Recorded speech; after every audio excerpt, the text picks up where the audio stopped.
জমায় আমি এখন আসছি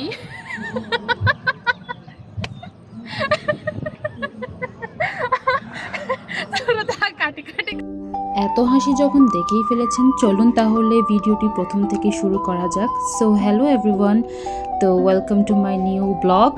আজকে আমি আপনাদের সাথে শেয়ার করতে যাচ্ছি আমার একটি নতুন ভিডিও, যেখানে আমি বান্দরবানের কোথায় কোথায় গিয়েছিলাম এবং কি কি করেছিলাম সেটি নিয়ে আজকে শেয়ার করব।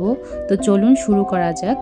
আমি প্রথমেই আমার হাজব্যান্ডের সাথে গিয়েছিলাম পিকনিক খেতে। তো পিকনিকটি আমার হাজব্যান্ডের ফ্রেন্ডের বাসায় ছিল।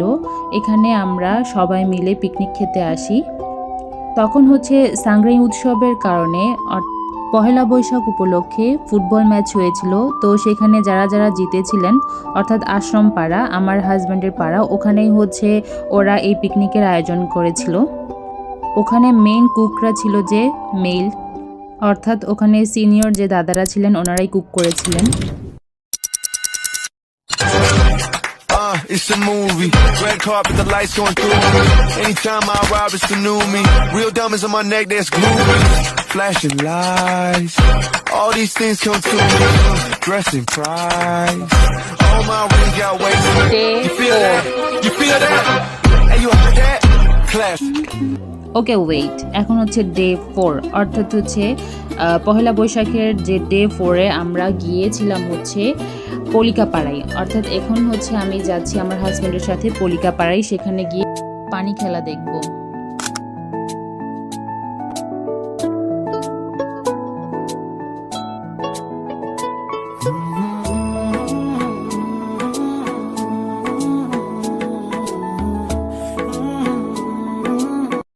পলিকাপাড়া বান্দরবান জেলার রুমা উপজেলার সদরের কাছে সাঙ্গু নদীর তীরে অবস্থিত একটি ঐতিহ্যবাহী মারমা অধ্যুষিত গ্রাম।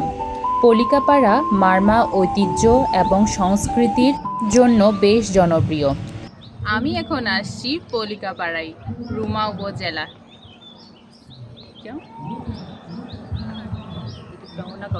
এখানে এসে আমি খুব বেশি আনন্দিত ছিলাম, কারণ এরকম জায়গায় তেমন আমার কখনো যাওয়া হয়নি।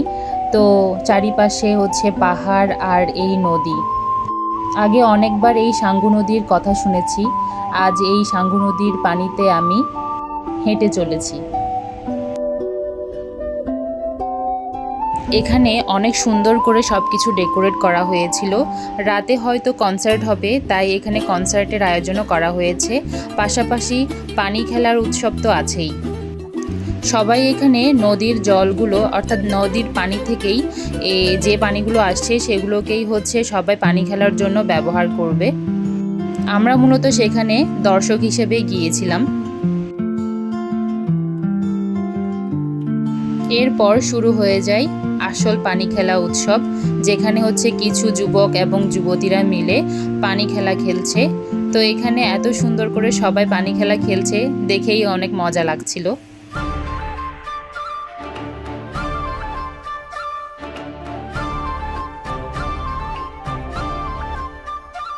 এখানে স্টেজে উঠে সিঙ্গার গান করা শুরু করে দেয়, তাই আমরাও একটু নাচি।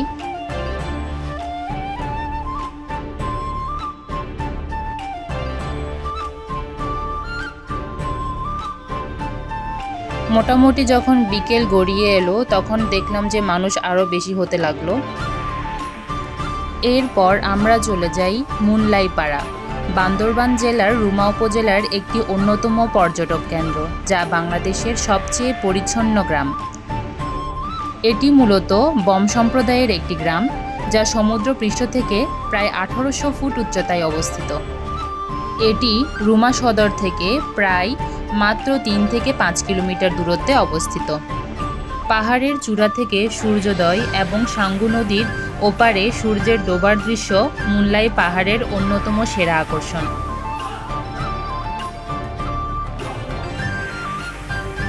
এভাবেই সিঁড়ি উঠে পাহাড় বেয়ে আমি পৌঁছে যাই মুনলাই পাহাড়ে। আকাশে রঙের পরিবর্তন আর পাহাড়ের ওপর তার প্রতিফলন অতুলনীয়। আমি এখন এসেছি বান্দরবানের রুমা উপজেলার মুনলাই পাহাড়।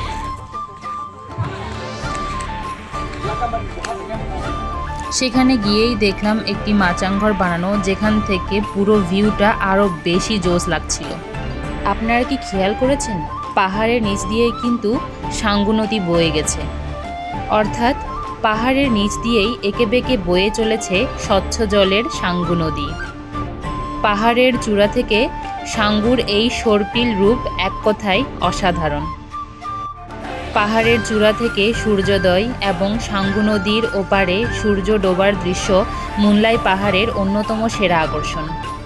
কেমন জানি মনে হচ্ছিল সেই জায়গাটাতে গিয়ে আমি নিজেই অনেক বেশি গ্লো করছিলাম। এমন জায়গায় আসলে গিয়ে আমি অনেক অনেক বেশি হ্যাপি ছিলাম। আশেপাশে অনেকগুলো আমের গাছ ছিল, তাই আম পেড়ে নিলাম। এরপর রাস্তায় পড়ে এই ছোট্ট একটি রেস্টুরেন্ট, যেখানে হচ্ছে অনেক ধরনের ফ্রুটস এবং স্পেশালি ম্যাঙ্গো জুস পাওয়া যাচ্ছিল, অর্থাৎ কাঁচা আমের জুস। তো আশা করছি আজকে আমার ভিডিও আপনাদের ভালো লেগেছে। তো দেখা হবে নেক্সট ভিডিওতে। সবাই ভালো থাকবেন, এবং আমার ভিডিও যদি ভালো লেগে থাকে তাহলে অবশ্যই আমার ভিডিওতে লাইক, কমেন্ট এবং শেয়ার করবেন, এবং অবশ্যই ফলো করতে ভুলবেন না। Bye bye.